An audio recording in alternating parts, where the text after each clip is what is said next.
Good morning, everybody. Whew. Wow. I don't know if we're sharing the same world or not, but what a ride, huh? What a crazy, crazy world out there. You know, back in 1896, Swami Vivekananda was being interviewed for Echo magazine in London, or the Echo newspaper maybe. And the questioner asked him, he says, "Do you think that nowadays people are laying much stress on the non-essential?" And he answers, I think so, among the backward nations and among the less cultured portion of the civilized people of the West. Your question implies that among the cultured and the wealthy, matters are on a different footing, and so they are. The wealthy are either immersed in enjoyment of health or grubbing for more. They and a large section of the busy people say of religion that it is rot, that it's stuff, nonsense, and they honestly think so. The only religion that is in fashion is patriotism and Mrs. Grundy.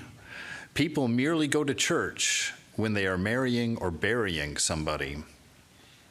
The questioner says to him, "Well, will your message make them go to church more often?" And Vivekananda says, "I scarcely think that it will, since I have nothing whatever to do with ritual or dogma. My mission is to show that religion is everything and in everything. And what can we say of the system here in England? The people will certainly want the satisfaction of their material needs, less work, no oppression, no war, more food. What guarantee have we that this or any civilization will last, unless it is based on religion, on the goodness of man? Depend on it. Religion goes to the root of the matter. If it is right, all is right."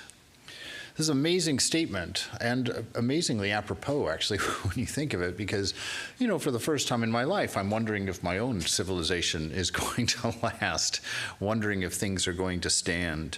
And to be in the midst of this, to not be carried out of that spirit, to not be carried out of that tranquility and that peace that lies within the heart, to not get pulled into the mind and the world of non-essential things, to place religion at the very center. But what is religion? You know, Vivekananda was very clear. He doesn't care at all about creeds or doctrines, that's not what it's about. It's about the goodness of humankind. It's about the love that exists in that image of the beloved planted within you. And that's what goes at the source of civilization, that nurturing and caring for one another, not the religion of peering over the wall to make sure that others are obeying your ideas, you know, not the idea of getting into everybody else's business and setting up rules that they have to follow for your religion. No, religion that needs to be established is that religion of compassion, that religion of love, that religion of concern that comes from just being human before we're anything else, to find that divinity in each other before anything else, before religious affiliations, before political affiliations, before idealisms and ideas and philosophies, before even a word comes out of our mouth, to recognize within each of us that beautiful spirit of humanity, that divinity, that love, which is God, which is that divinity. In the reminiscences of Swami Vivekananda, it goes on, it says, "If only they had told what Jesus ate and drank, where he lived and slept, and how he passed the day, instead of all of the rushing to put down what he said, those long lectures. Why, all that can be said in religion can be counted on a few fingers. That does not matter. It is the man that results, that grows out of it. You take a lump of mist in your hand, and gradually it develops into a man. Salvation is nothing in itself. It is only a motive. All those things are nothing except as motives. It is the man or woman that they form that is everything. And now I remember he began this by saying, it was not the words of Sri Ramakrishna, but the life that he lived that is wanted, and that has yet to be written. So it's this beautiful returning to the essence of things, the fact that the most important teaching in all the world's scriptures, even in the hearts of ourselves, is that love is that one most important thing. And according to Jesus, that idea of love of God was number one. But what is God? God is everything that is not you. From that common perspective, right? We have this idea of ourself. This is who I am. This is what I am. And when I think of God, he's everything else. This is me. I'm in charge. I make the rules. I make the decisions. I'm the doer. And God is there, out there. And this is the fundamental thing that has to break in our understanding.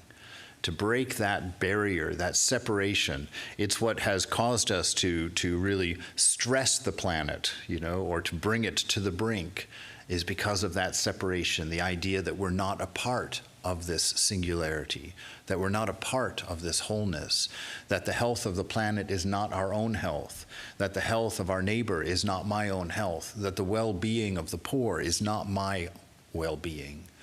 It's this division of ego, this division of egoism that has separated us from not only each other, ever more increasingly as we become tied to that screen which has only symbols of others and symbols of ideas, but keeps us separated and isolated and alone with a false idea that we're connecting, with a false idea that we're a part of something, when it's only the idea of something that we're a part of in this modern world. Vivekananda goes on and says, the one theme of this Vedanta philosophy is the search after unity. That's why we're here. We're here to fix that rift. We're here to break down that idea of a separate self that feeds on everything else, that's separate and apart from the whole, that has its own needs, its own desires, its own wants, its own aversions and attractions. To break that down, the theme of this Vedanta philosophy is that search after unity. The Hindu mind does not care for the particular, for this broken individualism. It is always after the general, nay, the universal. What is that? By knowing which everything else is known. That is the one theme. As through the knowledge of one lump of clay, all that is clay is known. So, what is that by knowing which this whole universe itself will be known? That is the one search. The whole of this universe, according to the Hindu philosophers, can be resolved into one material, which they call Akasha. Everything that we see around us, everything that we feel, everything that we touch, everything that we taste, is simply a differentiated manifestation of this Akasha. It is all-pervading, fine.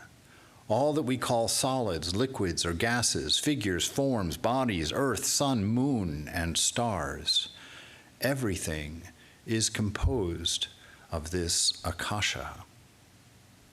So this is the reality. Why is it that we can't see this oneness, even in each other? Even knowing that everything I know about you is only a projection of myself on you. I know that when I smile, I'm happy, so when I see you smile, I project that happiness on you. I know that when I have a relationship break that I'm in pain, and so when I see a relationship break, I project that pain. It's myself that I project on everyone and everything, and yet I don't see the oneness. I can't remove that barrier. Man cannot see God on account of his ego, on account of that I am that has a list of attributes, a list of ideas of what I am, many of which are only true for a small period of your life. Very few are even true for the length of your life, and yet how tightly we hold on to these ideas of who we are, how we'll fight for them, how we'll argue about them, how we'll hate for them, how we'll draw away because of them. Man cannot see God on account of this ego. You cannot see the sun when a cloud rises in the sky, but that doesn't mean there is no sun. The sun is there just the same.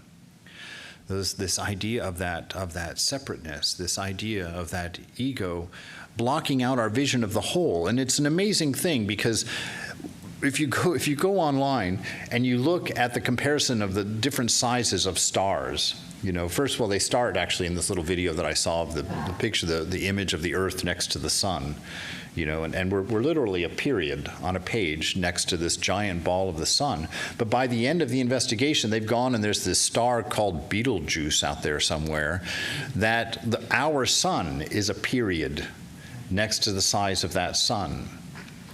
And yet, when there's just a simple cloud covering over Los Angeles County, which is less than a speck of a speck of a speck of a speck in that scenario, our whole experience of the day is a day without sun. And so in this life, when our ego, when our sense of self becomes bigger than what is good for us, or pursuing ideas that aren't helpful to us, it blocks your entire view of life. It changes your entire perspective of the world around you. It will make you think that the world has changed, or that the world has become something in particular. And you'll begin to react to that and think something about that. You'll begin to make assumptions on states of mind, on states of body.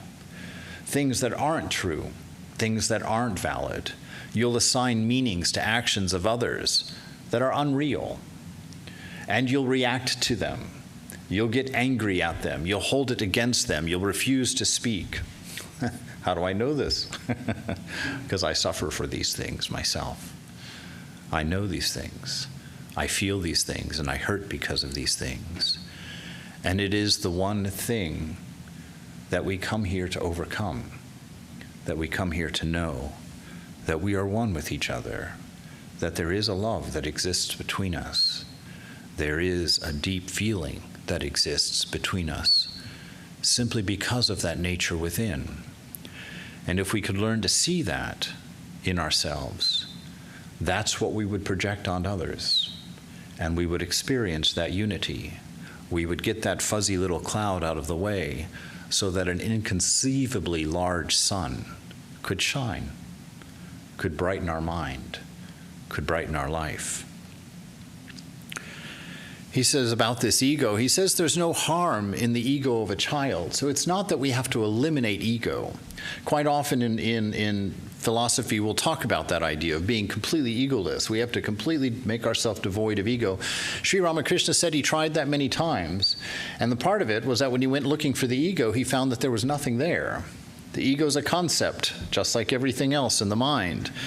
He says that, that you can't get rid of something that never existed. So that's not the goal. The goal is to take this idea of yourself, this idea of you being separate from everything else, and training it, giving it the nature of a child, he says. There's no harm in the ego of a child.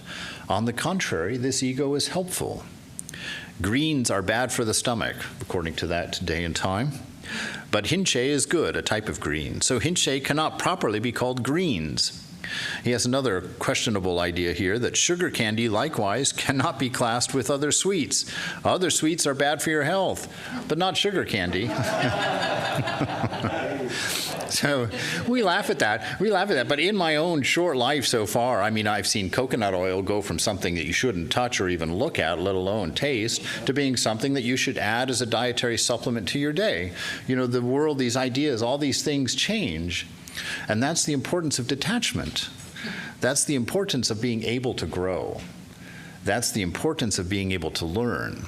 So that when somebody presents you with evidence that the world is not as it seems to you, you're able to enact that humility routine and accept the truth and change, become different. Like a child grows when mother corrects it or teaches it or tells it why the clouds hang in the sky or why the mountains are big.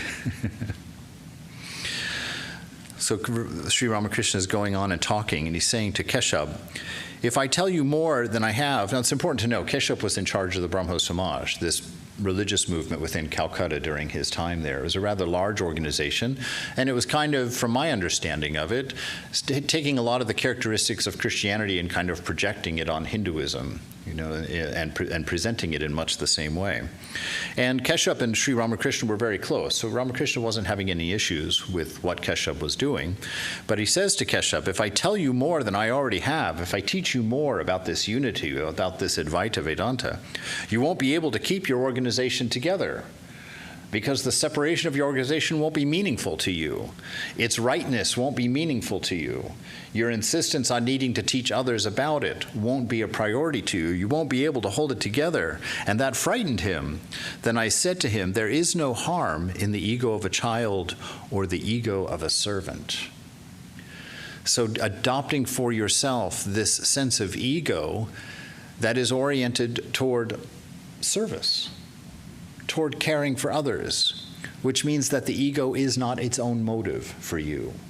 The sustenance of separation is not the motive for being.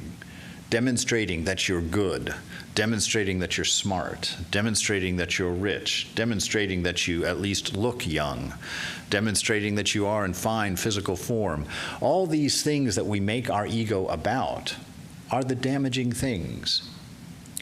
Damaging why? Because they distort the perspective of the world around us. If I get overly concerned about my weight, I begin judging others for their weight. If I get overly concerned about how wealthy I am, I begin judging others by how wealthy they are.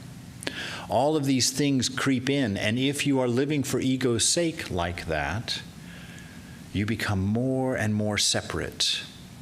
And the things that give you pleasure become more and more particular and require more and more effort on your part to find and to uncover, which will take more and more of your mind time, which is what makes it very difficult to change in your older age, and why it's very important to take these things very seriously when you're young and able. He who has seen God finds that God alone has become the world and all of its living beings. It is he who has become everything. Such a person is called a superior devotee. Girish Ghosh smiling, yes, God is everything, but the devotee keeps a trace of ego. That's not harmful. The master looking at Girish and smiling. Now Girish was he was the Vedantist bohemian. He's the one we all like to look at and say, there I am. That's me. That's me. He's like I am. He was an alcoholic. He was abusive to the master. He was an artist, kept crazy hours, and would show up literally at the temple drunk. Imagine somebody walking in the doors at this point, and stumbling down the aisles and, abuse me, which might be great fun. But, what would everybody feel? Immediately we would turn on that person. We'd be like, what? Get out of here. What are you doing? And that's exactly what the devotees did to Girish. That's exactly, they went to the master and said, why are you letting this guy in here? He comes here, he's drunk, he abuses you, he's, what's going on? And Ramakrishna says to him, you don't see anything. You don't know anything. Because Ramakrishna what? Ramakrishna was pure. So he saw purity. Ramakrishna knew the existence of the beloved within himself. And so when he looked at Girish, he saw the existence of the beloved within him. That's what he loved about Girish. That's why he opened the door for Girish and made all kinds of room for Girish, because he knew one day Girish would be a saint. Girish would transcend these small things of the mind, these humorous things of the body. So Girish says, yes, God is everything, but the devotee keeps a trace of ego. That's not harmful. Master, yes, there's no harm in that. The trace of ego is kept. Why? The trace of ego is kept in order to enjoy God. You can enjoy divine bliss only when you make a distinction between yourself and God, the distinction between the servant and the master. So your sense of ego, this sense of separateness, why did God give that to us if we generally call it an evil thing? Well, he's saying to you it's not the evil thing. It's not the sense of self that's evil. It's when that sense of self exists and nurtures it for its sake of its own self. When it's not the servant of others looking out for the betterment. When it's not seeing the divine and recognizing its own divine nature within. He says God gave you this sense of ego, this sense of separateness, so that you can enjoy the bliss of the divine, which is exactly what happens to life when it falls into line with what your real authentic desires are. Your authentic desires for security, because the spirit is always secure. So it projects that on this world through your body and mind. It longs to see security. It longs to see love, because that's its nature. It longs to see health. It longs to see beauty, because this is where it came from. This is what it is. This is what its nature is. And it exists for you to see and experience that through the understanding that God is everywhere present and always perfect, so that you can learn to see that beautiful image of your beloved in your most unliked person in your life, so that you can forgive that person who has offended you the worst, who has irreparably damaged a relationship, so that you can forgive that one more time, because you know and have that faith, which is everything, that God exists everywhere, and it's perfect as such. This idea that of seeing this oneness in all things, he goes back to these ideas of religions again, and he says, do you know where those who speak of the formless God make their mistake? It is where they say that God is formless only, and that those who differ from them are wrong. But I know God is both with and without form, and he may have many more aspects. It is possible for him to be everything. Everything that you can conceive of, God is. He's the only tool you have to work with. He's actually all that you've ever seen. He's all that you've ever experienced. He's all that you've ever known, tasted, touched, smelled, or heard. It is the beloved alone that is all that you've longed for. By making yourself separate and small and letting the ego exist for its own sake, has taught you that you want only this, or you need only that, or you don't want this, or you don't like that. It's all because of that ego creating two sides of the coin. When God sees no distinction, he sees both sides of that coin at the same time. One day as I was meditating, my mind wandered away to Rashki's house. He was a scavenger, one of the lowest castes in India. So his mind wanders over and is thinking about this low caste person. And he says, the Divine Mother revealed to me that the men and women of that house, that these low caste people, were mere masks. Inside them was the same divine power, that kundalini, which rises up through the 6 spiritual centers of the body. So in his meditation, as his mind was wandering and he was looking at this untouchable family, he says, Mother revealed to him, the Divine Mother revealed, that's just a mask. It's a very thin veil that you're looking at. It's not the thing itself. Go beyond that. Look past that and see that it's me within. So when you and when I are confronted with our prejudices, confronted with our ideas of the other, this is the practice, to stop, to breathe the name of God for a moment, and set your mind squarely on that idea, that God, which is my own breathing, which is my own existence, is standing in front of me in this form. And then you talk to that form. You love that form. You treat that form with yourself. The Divine Mother revealed to me that men and women in this house were mere masks. Inside them is that same divine power. Narendra says later in the Gospel, why God dwells in our own heart. He will certainly teach us from within our own heart. And the Master tenderly to Narendra, yes, yes, he will teach us as our inner guide. Gradually, Narendra and Girish became involved in a heated discussion. If God is infinity, how can he have parts?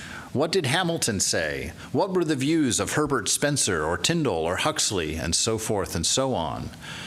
The Master turns and says to M, I don't get it. I don't enjoy these discussions. Why should we argue at all? I clearly see that God is everything. He himself has become all of this. I see that whatever is God. He is everything. Again, he's beyond everything. I come to a state in which my mind and intellect merge into this indivisible. At the sight of Narendra, my mind loses itself in the consciousness of this absolute. He turns to Girish. He says, what do you say to that? Girish with a smile. Why are you asking me? As if I understood everything except that one point. And says, everybody laughs. The Master continues, again, I cannot utter a word unless I come down at least 2 steps from that plane of samadhi. Shankara's non-dualistic explanation of Vedanta is true, but so is the qualified non-dualistic interpretation of Ramanuja. He turns to M again on his other side, and he says, I do see God directly. He recognizes it's not in the sense that he looked and had to remind himself that all this is God. That's our practice. That's the world we live in. For Thakur, he saw this world as his beloved. Everything he was involved in his day was a dance with the divine, with his mother, the mother of the universe, that mother of everything.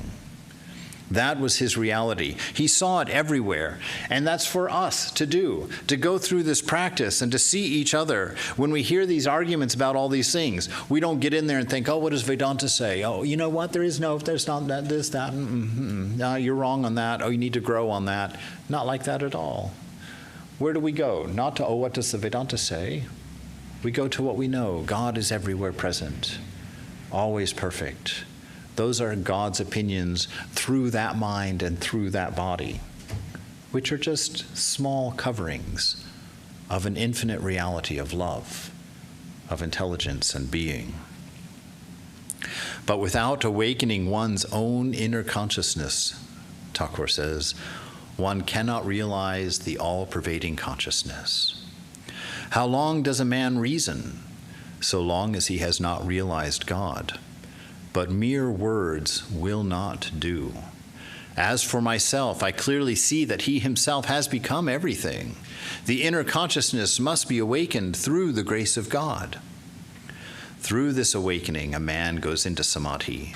He often forgets that he has a body. He gets rid of his attachments to lust and greed, and does not enjoy any talk unless it is about this divinity. Worldly talk gives him pain. Through the awakening of this inner consciousness, one realizes the all-pervading consciousness. So he's telling us the answer to this understanding is not merely a mental concept, that this reality comes before mind comes. It comes before philosophy comes. It comes before the world you have created in your mind to live in. It is before that. So it's not a matter of bending your thoughts around and trying to come up with a correct philosophy and a new state of mind in which you can inhabit. You'll only do that until you realize the truth, until you understand the nature of God, and realize it's not the mind in its ideas of me and mine that is God. It's the pure mind, the mind without a thought in it, the mind that isn't stirred with the ideas of me and mine.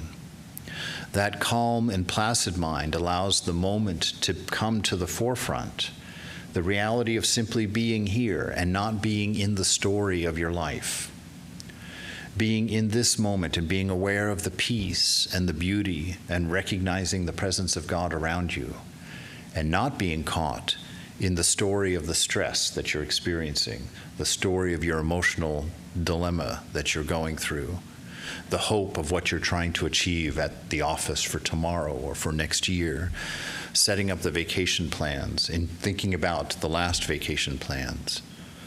These are where we normally live. We live in that mind stirred by ego, living for its own sake, its own enjoyment, its own gathering, its own wealth, its own security.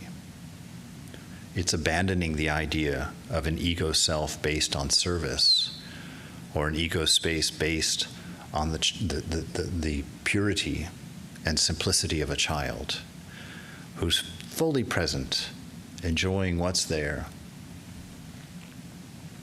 But this can only be awakened through the grace of God. What is the grace of God? The grace of God is that forgiveness, that mercy that you need to let go of your story. That mercy and love of God that you need to forgive yourself for the awful things that you know you've done, and to forgive yourself of the pride you have toward the great things that you've done. It's that knowledge that God is everywhere. There is no unique individual you who's the doer. So what credit is there to come to here? Even in your perfect self, you're not accomplishing anything extra. You're simply being what you are. It's the grace of God which gives you permission to be free. It's the grace of God which gives you permission to forget your wrongs so that you can try again. It's the grace of God that's your sense of value to who you are, because it is the measure of what's been given to you because of what you are. The Holy Mother says, I too had to purify myself for coming into contact with filth on several occasions, but I only chanted the name of Govinda a few times and I felt pure, right? So just that thought of God allowed her to let go of those things that felt like they had stained the mind or felt like they had hurt her purity somehow. The mind is everything, she says. That's the sentence. The mind is everything. That is unbelievably important to understand, because your mind is the inner shrine of the temple of God that is your body. And to know that this mind that is your body, and to know that this mind is everything, should make you implicitly careful about what you put in there, what you feed it, because what you put in there is what is giving you back your life as an experience of living. So if you go out and fill your mind with all of these things that are of pleasures, of bodies and minds and moods and states of being, if you go and fill your mind with just lots of stuff, then you have to live in that world of lots of stuff. I remember we had a man one time living in the temple in San Francisco who was a hoarder, just collected everything. And it began with a good reason. He was writing a book initially. That was his thing initially. And so whenever he found an article or a book at the library or something in the newspaper that was beneficial to this book, he would collect that. But then that notion of collecting sort of became the point more than what was being collected. And he started just going to the post office and taking all of the mailer envelopes and putting them in a bag and bringing them home, and going to the free neighborhood newspaper box and opening it and taking all of the newspapers and putting them in his bag and bringing it home. And you see what happens to the mind when you're not careful, when you're not understanding, when you're not paying attention, when you're not living consciously, when you're not being aware of the condition of what you've made important, of what you've made a desire of, when you haven't been careful about protecting the integrity of a mind, protecting the purity, the calmness, the sweetness, the tranquility, the love of a healthy mind. A mind where that presence of God, which is you, shines through unobstructed.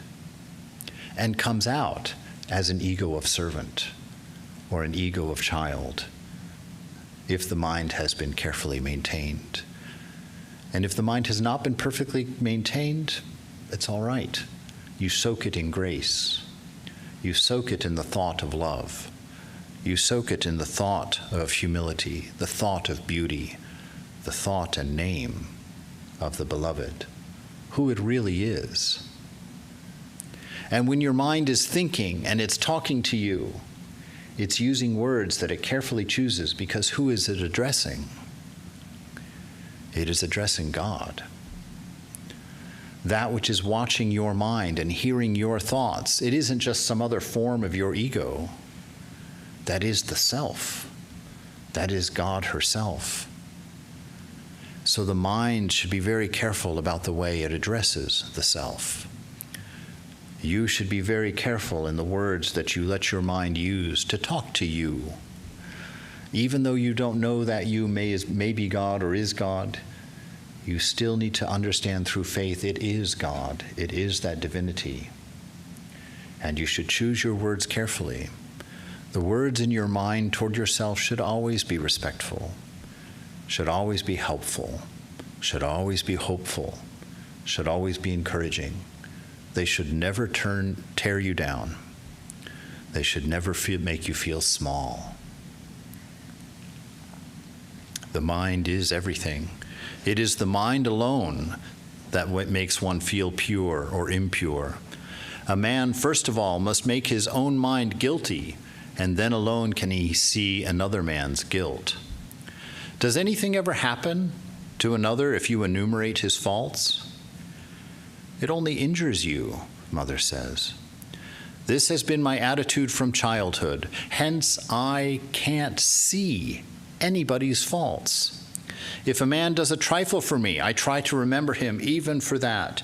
To see the faults of others, one should never do it. I never do so. Forgiveness is austerity. This is a manifestation of what you will be like when you recognize that divinity in all things, when you recognize the beloved in all things, when you come to know the world perfect as it is. It's also a perfect exercise for you. You know, I've brought this up many times before. If you want to find out what you need to work on in your character, pick the person you're having the most trouble with and start enumerating their faults. And from this scripture right here, you know you're enumerating your own. You're enumerating what you have troubles with. And it's a wonderful place to start, to change that ego into a servant ego, into a child ego. And then you can say, just like the Holy Mother says, I can't see anybody's faults. I remember even the smallest good that someone has done for me. The disciple, Swami Vivekananda used to say, suppose a thief enters the house and stole something. The idea of a thief would flash in your mind, but a baby has no such idea. Therefore, it would not see anyone as a thief. Mother, that's true indeed. He who has a pure mind sees everything pure. This is how we need to be in this modern world. We have to let go of seeing differences. We have to let go of emphasizing philosophies and politics and religions. And we need to start seeing that thing that makes us valuable, which is that very image of love that motivates everything that we do. Start recognizing that divine intelligence that has taught us how to recognize love, how to recognize beauty without having been taught. The Master goes on in the Gospel, he says, it is all a question of the mind. Bondage and liberation are in your mind alone. The mind will take the color you dye it with. It is like white clothes just returned from the laundry. If you dip them in red dye, they're going to be red. If you dip them in blue or green, they're going to be blue or green. They will take the color you dip them in, whatever it may be. This is your life. What is your condition of life at this very moment? Are you happy? Are you at peace? Are you secure? Are you free of anxiety? If not, it's not the things out there that are at fault. It's because of the things you've put in your mind that are giving you the experience of this moment, that are holding you in your bondage, that are holding you in your anxiety, in your stress, in your loneliness, in your depression, in your anger, in your jealousies, in your indignancies. Yes, your mind will take the color that you dip it in, whatever you may be. Haven't you noticed that if you read a little English, you at once begin to utter English words? Foot, fit, it, wit. The master was mimicking the sound of English. Then you put on boots and you whistle a tune, and so on. It all goes together. Or if a scholar studies Sanskrit, he will at once rattle off Sanskrit verses. If you are in bad company, then you will talk and think like your companions. On the other hand, when you are in the company of devotees, you will talk and think of the divine alone. So look at the world you're living in, that you're exposing yourself to. No, he's talking about a state of ourselves as beginners, which we are. Unfortunately, 99% of spiritual life, you're a beginner. It's that last 1% that you can say that you know anything. So all of us are at that beginners, and it's very important for us to tend our garden carefully, knowing that in humility. You know, to sit here and make practices of these things, to learn to see the world this way, to pay attention who we're hanging out with and what we're doing with our time and what we're indulging ourselves with, because you are sincere and earnest about the things that you do when you have nothing else to do. That's how you know the condition of yourself. What is it that you choose to do when no one else is around? What is it that you choose to do when you've got free time? That's how you know the nature of the choices that you're making. And if those things aren't seeking out this company of the beloved, if they aren't going inward to the shrine that the beloved has placed within you to enjoy its tranquility and that communion with being as it is, perfect, in that silence, if that's not what we're longing for and we're going for, there's your first step. There's where you begin. And go forward. The mind is everything. A man has his wife on one side and his daughter on the other. He shows his affection to them in different ways, but his mind is one and the same. Bondage is of the mind, and freedom also is of the mind, Vivekananda says. A man is free if he constantly thinks, I am a free soul. How can I be bound? Whether I live in the world or in the forest, I am a child of God. The King of Kings, who can bind me?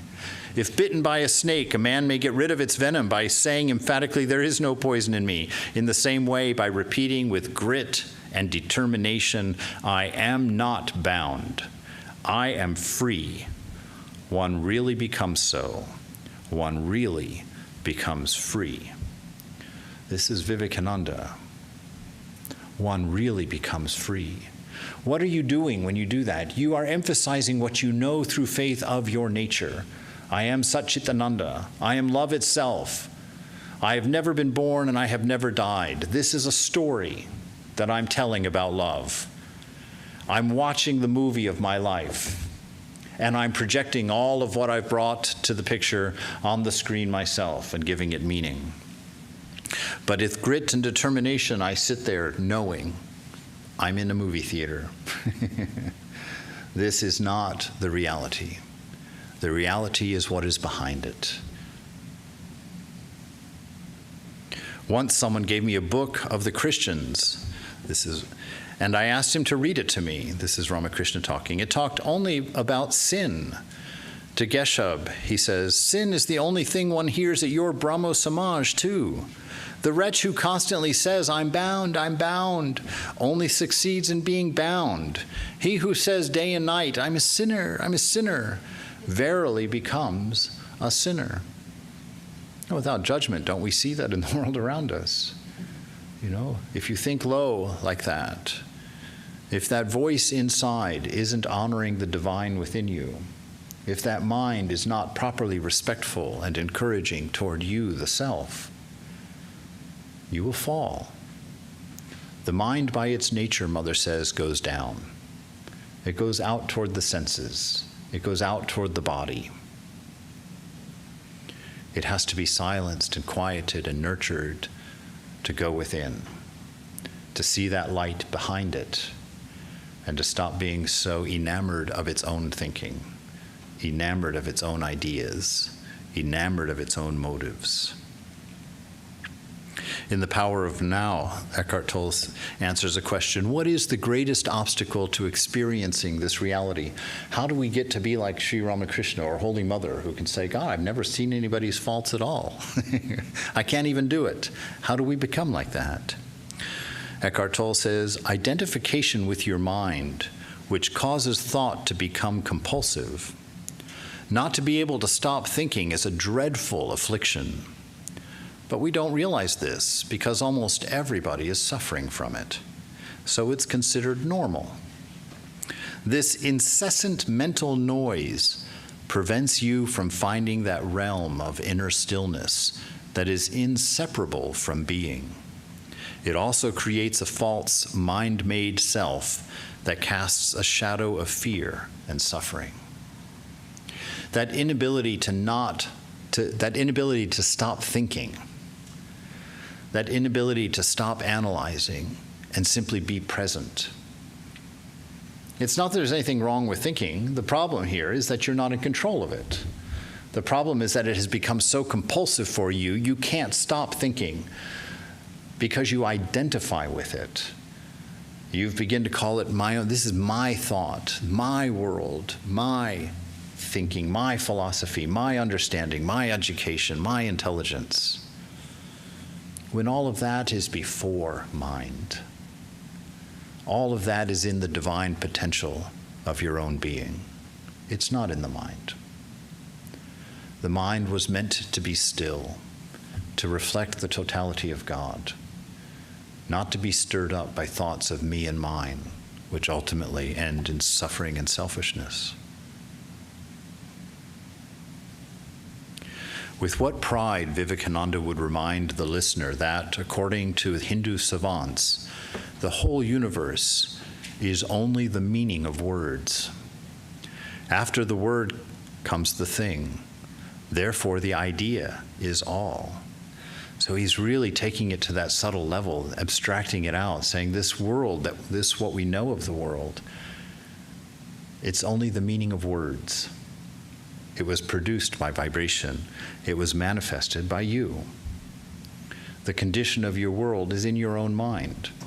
You know, I saw this really well one time when I was in Washington, D.C., when this pandemic started. And of course, like most people, I was freaking out. Like, oh my God, it's here, the end of humanity. What am I going to do? And, I went outside to empty the flowers from the shrine into the compost pile out there in the woods, and I saw these 4 or 5 deer running around out there. And I just kind of stopped and just watched them and kind of contemplated the deer. And I thought, wow, look at that. They're no different today than they were yesterday. They're not watching the news to find out that they're in mortal danger. You know, these are things that they're not even concerned about. Their world is the world that Mother has given them, not an overreach of what technology has given us. Their information of being came from where Mother had placed them, the conditions of their life, and they grew from it, and they changed it, as it were. So he says this whole universe is only the meaning of words. Once he told the story of Satyabhama's sacrifice and how the word Krishna, written on a piece of paper and thrown into the balances, had made Krishna himself, on the other side, kick the beam. So he's saying that just the name of Krishna balanced the scales. He's talking about the world of ideas is more powerful than the manifest out here, than the concrete world. Orthodox Hinduism, he began, makes Shruti the sound of everything. The thing is but a feeble manifestation of the pre-existing and eternal idea. So the name of God is everything. God himself is merely the objectification of that idea in the eternal mind. Your own name is infinitely more perfect than the person you. The name of God is greater than God. Guard your speech. Religion is not a creed, but an experience, a process of being and becoming. If it be true that this process leads inevitably from the apprehension of the manifold to the realization of the one, then it must also be true that everything is in the mind, and that the material is nothing more than the concretizing of ideas. Everything exists already in the self of all beings. So this mind that we live in, it's a universal mind. It's the sense of ego that has walled off our own little bit of access to it. When that idea of separateness is removed, when that experience of being becomes real for us, that mind expands and includes everyone and everything. It's unperturbed, undisturbable, because it is of the nature of security. It is of the nature of beauty. It is the nature of love and peace. So what is our problem? There's this funny story about one of Ramakrishna's teachers, one of his Advaitic teachers, this idea of the teacher of the Jnani. His name was Totapuri. And it says, one day when guru and disciple were engaged in an animated discussion about Vedanta, a servant of the temple garden came there and took a coal from the sacred fire that had been lit by the great ascetic. He wanted it to light his tobacco. Totapuri, the guru, flew into a rage and was about to beat the man. Sri Ramakrishna, who was sitting there, began to rock with laughter. "What a shame," he cried. "You're explaining to me the reality of Brahman and the illusoriness of this world, and yet now you've so far forgotten yourself as to be about to beat a man in a fit of passion. The power of Maya is indeed inscrutable." And Totapuri was embarrassed, you know. I think anybody pursuing religion has had a moment like this where you catch yourself being a horrible hypocrite. You know, you catch yourself saying something that you absolutely live up to. You know, I say that and I tremble a little bit. That's almost my whole experience. But this, but this whole idea, you know, that we can talk about these high ideas. We can go to church and play this game. We can go to temple and play this game. Do our little this and our little that's and our little this and our little that's and a ring of this and a touch of that. You can do all of that. Fine. How do you live when you walk out that door? How do you talk to the beloved as he manifests in everything in your life around you? How do you treat the world at large? Are you thinking of oneness? Are you remembering the name of God? About this time, Totapuri was suddenly laid up with a severe attack of dysentery. On account of this miserable illness, he found it impossible to meditate. And one night the pain became so excruciating he could no longer concentrate on Brahman. The body stood in the way. He became incensed with its demands. A free soul, he did not care at all for the body. So he determined to drown it in the Ganges. Therefore he walked into the river, but lo, he walks to the other side, all the way across the river. There's not enough water in the Ganges. Standing dumbfounded on the other side of the river, he looks back across the river, the trees, and sees on all sides the presence of the Divine Mother. She is in everything. She is everything. She's in the water. She's on the land. She is the body, she is the mind, she is pain, she is comfort, she is knowledge, she is ignorance, she is life, she is death. She is everything that one sees, everything one hears or imagines. She turns yes into no, and no into yes. Without her grace, no embodied being can go beyond her realm. Man has no free will. He is not even free to die. Yet again, beyond the body and mind, she resides in her transcendental absolute aspect. She is the Brahman that Totapuri had been worshiping all his life. This is a very important scripture, a very big clarity given to the idea of Jnana Yoga, to Advaita Vedanta, this one without a second. Because so much we like to think that this one without a second means that I am the Lord, there is no other. That's exactly the opposite of what it means. It means there is only this God. There is no you. There is no separateness. There is no division. There is no individual will. There is no individual choice. For you to be authentic means for you to be the voice of the universal, to be the instrument of the will in the universal, to have no identity of smallness with the mind, but the identity with the whole, so that you don't see someone suffering, rather you suffer. You know that condition because you are that which is suffering. This idea of mother, it was in Totapuri, is the one who was just about to beat the guy for lighting his cigarette in his holy fire. Why? Because that's what happens when you don't have this sense of the whole in the personality of that divinity, of that God. It's interesting that the final realization is one without a second. That does not diminish the reality of God. What it says is that you dissolve into God. All of your impurities, based on your ego living for itself, dissolve, and you return to your original will. You return to your original nature, and the things you want becomes the things that you had said God wanted. The way you act becomes the way you said God would act. You have surrendered your own sense of being to this divine power. This is Mother. She is the reality.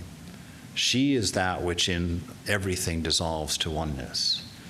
Not you, not your ideas, not your experience of being. In closing, Swami Vivekananda used to say, religion results from direct perception. Put in a homely way, the proof of the pudding is in the eating. Try to realize religion, otherwise you will gain nothing. Quoting the Lord Buddha, he said, argument is as a desert and as a wilderness wherein one loses his way and comes to grief. Realization is everything. So this practice of ours, this Vedantic philosophy of ours, it's not something that we collect in notepads. It's not something we listen to on YouTube. It's not a philosophy that we cobble together to build a mountain of thinking upon which we can stand and know who, who is what out there. It's what you are. Your religion is what you are. It is love. It's intelligence. It's the wonder of existence. Manifest that by stepping completely out of the way of that love that is in you that wants to come out so badly, of that intelligence within you that wants to manifest so completely and fully, to realize that bliss that is the existence that you experience, being undistracted by mind, undistracted by body, and surrendered to that divine will of your divine mother, who is in fact everything.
I can't talk too much against technology. It just gave me the bulletin.